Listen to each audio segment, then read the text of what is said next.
Gaza पे अफवाह छोड़ के अब अमेरिका यूक्रेन जंग खत्म करने की मंसूबाबंदी कर रहा है। लेट अली शो यू के इस एपिसोड में आप सबको खुश आमदेद।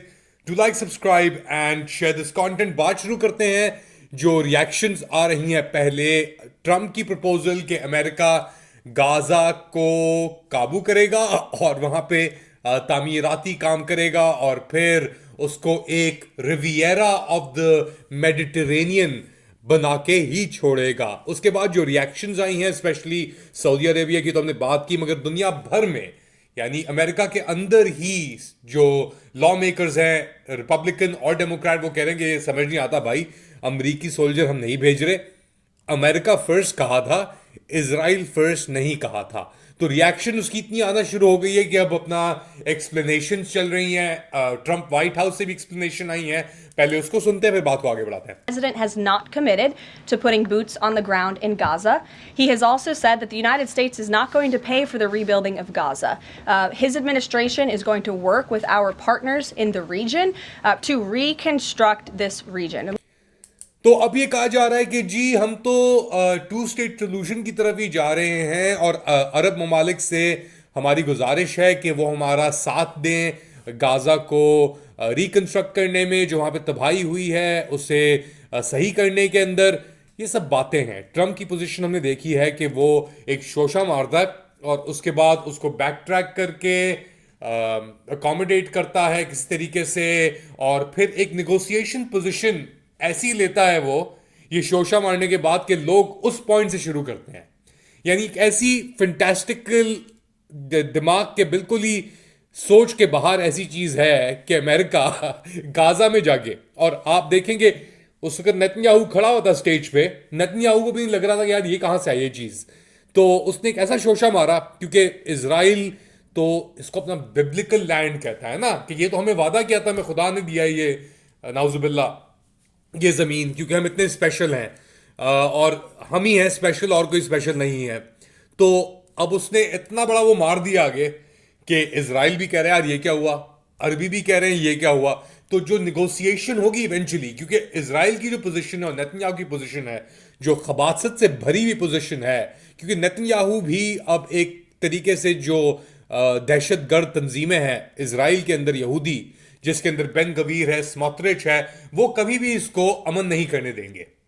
अगर तो उसने अमन कर लिया तो इसकी हुकूमत गिरेगी, अगर हुकूमत गिरेगी तो फिर इसके वो जो केसेस हैं वो इसको कोर्ट और फिर इवेंचुअली जेल के अंदर लेके जाएंगे। और अब तो इसके ऊपर आईसीसी के अरेस्ट वारंट भी हैं। तो एक ऐसा शोशा फेंकना, एक ऐसी बात को हवा देना कि सबकी पोजीशन फिर थोड़ी पीछे आ जाए, निगोसिएशन टेबल के ऊपर आए लोग और फिर कहें यार के कॉम्प्रोमाइज क्या है। कॉम्प्रोमाइज यही है कि भाई गाजा को तामीर करके वहां पे लोग जो हैं दोबारा के रहना शुरू करें अपने घरों के अंदर। हमास की पोजीशन वीकन हो अमेरिका के लिए। अरबी ममालिक रिस्पॉन्सिबिलिटी लें, सऊदी अरेबिया हो गया, मुत्तहिदा अरब अमारात हो गया। मगर जो रिएक्शन सऊदी से आया है वो बहुत इंटरेस्टिंग है, क्योंकि वो कह रहे हैं कि जी क्या बात कर रहे हो तुम, तबाही करो तुम और तुम्हारा पिट्ठू। अच्छा, और एक और बड़ी इंटरेस्टिंग चीज बात हमने कल भी बात की थी कि जो कुर्सी ट्रंप ने आगे की ना वो साइन करते वक्त नेतन्याहू के लिए, वो भी बात वायरल हो गई है। और अब बहुत सारे लोगों को जो ट्रंप की हिमायत भी कर रहे थे, कुछ लोग कह रहे हैं यार ये उसका डिजाइन था, ये यही करना चाह रहा था। दूसरी जानिब लोग कह रहे हैं कि भाई ये तो एक जायनिस्ट शिल निकला, कि ये तो इजराइल का पिट्ठू निकला, यानी कोई और इसके अंदर हम जो समझ रहे थे वो चीज नहीं हुई।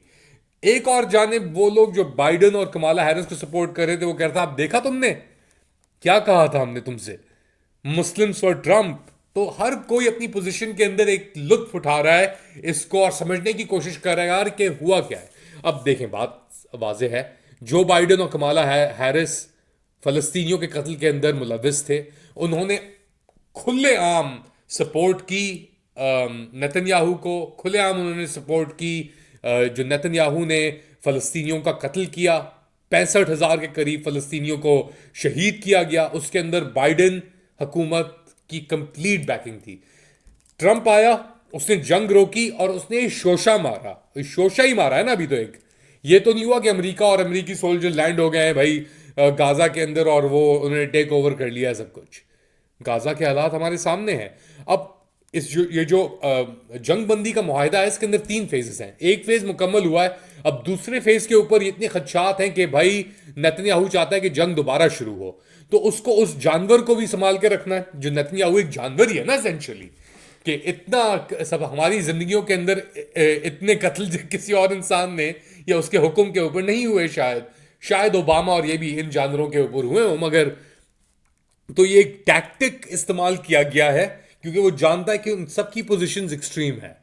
नेतन्याहू की पोजीशन एक्सट्रीम है, बेन गवीर की पोजीशन एक्सट्रीम है, स्मोट्रिच की पोजीशन एक्सट्रीम है, और राइटली सो हक की बुनियाद पे फलस्तीनियों की पोजीशन भी। अब क्योंकि उन्होंने कहा कि भाई हमने 65,000 बंदा मार दिया, हमारा मर गया इन जानवरों के हाथों, और फिर तुम हमसे कह रहे हो कि हम यहां से छोड़ के जाएं। कर लो जो करना है तुमने।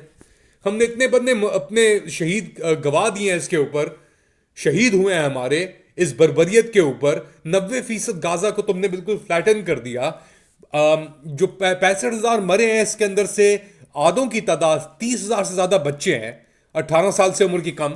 तो हमें हटाने आओगे तुम लोग, कर लो जो करना है। हमास तो में और चौड़ा हो जाएगा ना, और अब उसके पास सऊदी और औरों की बैकिंग भी आ गई है। तो ये बात बहुत करीब, बहुत क्लियर है कि एक निगोशिएशन टैक्टिक था, एक ऐसा आउटलैंडिश, ऐसा एक शोशा फेंकना हवा में कि हर कोई चौंक जाए, और उसके बाद रिएक्शंस भी आई, तो ऑटोमेटिकली एक मिडिल ग्राउंड फिर आप की तरफ भागते हैं कि यार वो मिडिल ग्राउंड क्या है। क्योंकि इजरायली नहीं चाहेंगे कि वहां पे अमेरिकी सोल्जर आए, सही है। वो चाहेंगे अमेरिकी सोल्जर पैसे दें उनके लिए, वो चाहेंगे अमेरिकी सोल्जर जंग लड़े ईरान के लिए, मगर कब्जा उनका ही होगा वो कहेंगे। तो अमेरिका ये नहीं चाहेगा। अमेरिकी सोल्जर भी भेजना नहीं चाहेंगे वहां पे, क्योंकि अमेरिका की अभी 20 साल की जंग कोई कुछ ही साल पहले खत्म हुई है अफगानिस्तान के अंदर। वॉर ऑन टेरर के अंदर उन्होंने तकरीबन कितने ट्रिलियन डॉलर तो उन्होंने गवा दिए। सिर्फ अफगानिस्तान और इराक की जगह में लाके कोई 2.5-3 ट्रिलियन डॉलर तो उसके अंदर चले गए हैं, ज्यादा बल्कि। $3 ट्रिलियन वॉर तो इराक की थी, $2.5 ट्रिलियन गए अफगानिस्तान में, अंदाजे के मुताबिक। यही नहीं पता कितना पैसा खर्च हुआ। तो अमेरिका के पास ना पैसा है ऐसी कोई अंडरटेकिंग करने के लिए, ना उनके पास ऐसे कोई जज्बात हैं या हिम्मत है कि यार किसी और के लिए वो जाके जंग लड़े और मरें। तो अब इंस्टेड ऑफ जंग बढ़ाने की बात, अमेरिका तो अब जंग खत्म करने की बातें कर रहा है। जैसे फॉर एग्जाम्पल अब ये बात हो रही है कि अमेरिका और पुतिन एक सिग्निफिकेंट स्टेप लेने वाले हैं। 3 साल होने वाले हैं वहां पे जंग को कुछ ही दिनों के अंदर। तो एक प्लान के ऊपर काम हो रहा है, अमेरिका और ट्रम्प मिलकर काम कर रहे हैं इसके ऊपर, जो 3 साल की जो जंग है उसको खत्म करने की तरफ रवां होगा। और ये प्लान प्रेजेंट होगा म्यूनिक सिक्योरिटी काउंसिल के अंदर कुछ ही दिनों के अंदर, सिक्योरिटी कॉन्फ्रेंस के अंदर। और ट्रम्प साहब का जो ऑनवॉय है, स्पेशल ऑनवॉय रशिया और यूक्रेन के लिए, वो इसके ऊपर दबा के काम कर रहा है। अब क्या उम्मीद है इसकी सक्सीड करने की? बात यही होगी कि भाई ट्रम्प हर किसी को अपनी पोजीशन में डालने के लिए कोई शोशा छोड़ेगा। सही है कि यार ये हम देंगे, ये हो सकता है, ये नहीं हो सकता, मगर निगोशिएशंस जो होंगी वो हकाइक की बुनियाद के ऊपर होंगी। और हकाइक ये हैं कि रशिया जंग जीत रहा है। हकाइक ये हैं कि आए दिन तकरीबन 100 से ज्यादा यूक्रेनी शहीद हो रहे हैं फ्रंट लाइन्स के ऊपर। यूक्रेन के पास कोई कैपेसिटी बची नहीं है। एक चीज इंटरेस्टिंग है, अभी तक अमेरिका ने फंडिंग रोकी नहीं है यूक्रेन की जंग की, बाय द वे। तो ये एक प्रोसेस है जिसके ऊपर चल रहे हैं। अमेरिका भी दिखाना चाह रहा है कि वो सीरियस है, इतनी आसानी से वो बैक डाउन नहीं करेगा। ट्रम्प जानता है कि निगोशिएशन पोजीशन जो है वो बड़ी कमजोर है अमेरिका की इस वक्त, और यूक्रेन की। यूक्रेन के जो सदर हैं ज़ेलेंस्की साहब, उनका भी एक और स्टेटमेंट आया कि यार हमें तो पता ही नहीं कि तकरीबन $100 अरब जो हमारे पास आने थे वो तो हमारे पास आए ही नहीं, वो किधर गए। तो बहुत बड़ी चीजें हो रही हैं, बहुत बड़ा घपला हुआ है, करप्शन भी हुई है। तो ये सब चीजें ट्रम्प के दिमाग में होंगी और ये एडमिनिस्ट्रेशन के दिमाग में होंगी कि क्या होना है। अच्छा, 2-3 और चीजें ट्रम्प को ही लेके बात करते हैं। एक तो G20 समिट होने वाली है साउथ अफ्रीका के अंदर। वहां पे मार्को रूबियो जो ट्रम्प के वजीर खारजा हैं, उन्होंने कहा है कि हम नहीं जाएंगे, या वो नहीं जा रहे, क्योंकि साउथ अफ्रीका और इलॉन मस्क के मसले हैं बड़े। इलॉन मस्क है साउथ अफ्रीकन, मगर वो अपार्थाइड साउथ अफ्रीका का है, और वो जो अगर अक्लमंद काला है तो इलॉन मस्क उससे नफरत करता है, क्योंकि इलॉन मस्क है रेसिस्ट। तो और ये साउथ अफ्रीकन कहते हैं कि यार ये बंदा जो है ये रेसिस्ट है। तो बहुत सारी चीज़ें मूव कर रही हैं, बहुत सारे एलिमेंट्स हैं इसके ऊपर। यूएसएआईडी की फंडिंग भी है एक, और ये फंडिंग जाती थी अफ्रीका के अंदर भी, साउथ एशिया के अंदर भी, साउथ ईस्ट एशिया के अंदर भी। तो बहुत सारे सवालात हैं, जवाब हर किसी के पास नहीं है, बट डेफिनेटली ये चीज़ हो रही है। अब ये कहाँ तक चलेगी, कौन इसको लेके आगे दौड़ेगा, हर रोज हर दिन, और लगता है कि हर दिन एक साइकिल की तरह दोबारा वही गुफ्तगू हो के आगे बढ़ रही है। हर रोज हमें एक ट्रम्प, हमें पता है कोई बम्बास्टिक चीज देगा, फिर उसके बाद बैक ट्रैक होगा, फिर कहीं और चीज निकलेगी, and that's how it goes. ये न्यूज साइकिल है।